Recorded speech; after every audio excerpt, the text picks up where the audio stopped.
हर कोई चाह रहा था कि उस बेटी को न्याय मिलना चाहिए। बेटी के पिता ने कहा, अरे दुनिया वालों, जरा न्याय करो, जरा न्याय करो।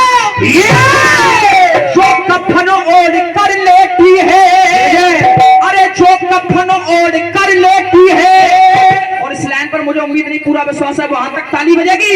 अरे जो कफन ओढ़ कर लेटी है, अरे ना हिंदू की ना मुस्लिम की, ये पूरे हिंदुस्तान की बेटी है। एक जाति समुदाय की बेटी नहीं ना। अरे किसी की बेटी के साथ कुछ हो जाए तो उस बेटी के गले की हड्डी तक तोड़ दी गई, कोलू की हड्डी तक तोड़ दी गई, आंखों में शीशा मार करके उसकी आंखों को फोड़ दिया गया, कांच मार करके। सोचिए जरा उस बेटी के पिता पर क्या गुजर रही होगी। लेकिन हकीकत मानिए, कोई कहता है उन पर सरकारी कुत्ते छुड़वा दो, उनको फांसी पे लटका दो।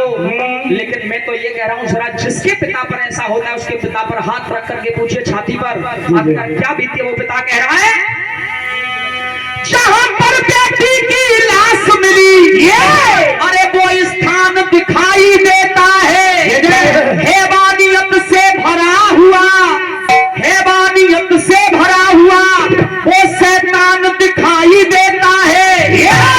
जग सारा देखो मुझको वीरान दिखाई देता है, जो काम वक्त पर आ जाए वो भगवान दिखाई देता है। अरे वो आर्जिकल कॉलेज मुझे शमशान दिखाई देता है।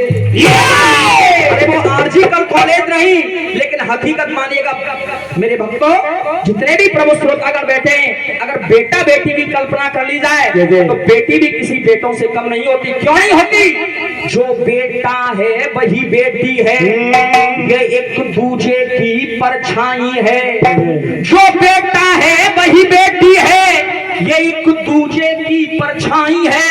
और मेरे साथ दोनों हाथ ऊपर खड़े करके बोलना, ये एक दूजे की परछाई है।